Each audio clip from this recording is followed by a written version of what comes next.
Amber's always been a ball of energy, bright, bold, and a little bit of a troublemaker. As a kid, she was that kid, you know, the one who dropped a bird's nest on her grandpa's head and set a dendro slime on fire just for fun. And no matter how much chaos she caused, Amber always managed to escape the scene, leaving her grandpa to clean up the mess. His quiet, unconditional love was like a warm breeze wrapping around her. But when her grandpa resigned from the Knights of Favonius, Amber finally understood the weight of the responsibility he'd carried for her all those years. It was a wake-up call. Amber's energy didn't change, but her purpose did.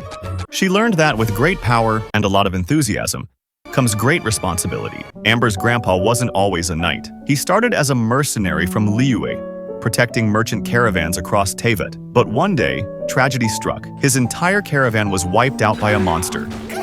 He was the only survivor, saved by a doctor from the Knights of Favonius. Too ashamed to return home, he joined the Knights to repay his debt. There, he founded the Outriders, trained them himself, and found love in Mondstadt. Years later, Amber was born. As a kid, Amber would secretly watch him train the Outriders by day and practice his moves by night. Touched by her passion, he began teaching her everything he knew. One day he told her, "Mondstadt became my homeland. Maybe one day you'll inherit this responsibility." As his rough hand patted her head, a young Amber nodded eagerly, not fully understanding but ready to follow in his footsteps. But 4 years ago, everything changed for Amber. Her grandpa, the legendary Outrider leader, vanished without a trace, just left his sword behind. No note, no warning. The Outriders fell apart without him. Failed missions, broken trust. Most knights transferred out. Worst of all, the Whispers. Did he defect? Was it all a lie? Amber watched it all crumble, right as she joined the ranks. That cheerful girl, gone. In her place, a warrior with fire in her eyes. No plan, no experience.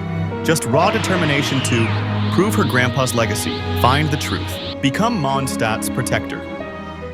After her grandpa disappeared, the other knights treated Amber like a fragile little girl. But she didn't want special care and she wanted to prove herself. So she pushed, took on extra work, threw herself into danger, all to show them she could stand on her own. Then in the heat of battle, they saw it. Her courage, her quick thinking. They realized she wasn't a little girl anymore. Now, Amber faces every challenge with the same bright smile and bold words. "I still have a way to go, but one day, I'll be the best Outrider ever." She doesn't overthink, she doesn't hide. She speaks her truth and believes with all her heart that she won't let her grandpa down. Today, Amber is still the same firecracker, still burning with endless passion. But now, she's also the Crimson Knight, Mondstadt's trusted guardian. People look at her and see the mischievous little girl, all grown up, and they smile. Now she soars with her wind glider, watching over the city with an eagle's eye and the cleverness of a rabbit. And if you ever need her, she'll be there with a bold promise.